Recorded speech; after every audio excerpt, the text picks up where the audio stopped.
Hello everyone!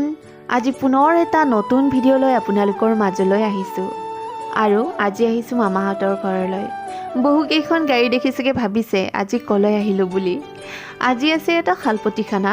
প্ৰত্যেক বছৰে মামাহঁতৰ ঘৰত মাঘৰ বিহুত এটা শালপতিখানাৰ আয়োজন কৰা হয়, য'ত মহা মাহী মামা মামী সকলোৱে আমি মিলি প্ৰীতিৰে এসাঁজ খাওঁ।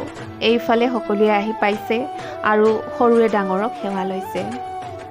আৰু এইফালে টিকলি কেইজনীয়ে খেলি আছে। আমাৰ এইফালে আয়োজন হৈ আছে খানাৰ জুজা চলি আছে। আমি সকলোৱে মিলি এসাঁজ প্ৰীতিৰে খালোঁ। আৰু এইফালে ইমান ডাঙৰ নেমু দেখিছেনে আপোনালোকে? মই বাক কৈ আছিলোঁ যে তাইৰ মুখখনতকৈও ডাঙৰ এই টেঙাটো।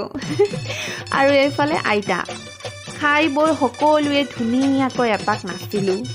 এইফালে কোনোৱে ননচাকৈ নাথাকে কিন্তু দেই, আমাৰ ঘৰলৈ আহিলে সকলোৱে এপাক দিবই লাগিব। তো সকলোৱে আমি খাই বৈ মেলি নাচিলোঁ, ফূৰ্তি কৰিলোঁ আৰু স্মৃতি হিচাপে এই ভিডিঅ'টো সাঁচি ৰাখিলোঁ। আপোনালোকৰ কেনেকুৱা লাগিলে জনাবলৈ নাপাহৰিব দেই।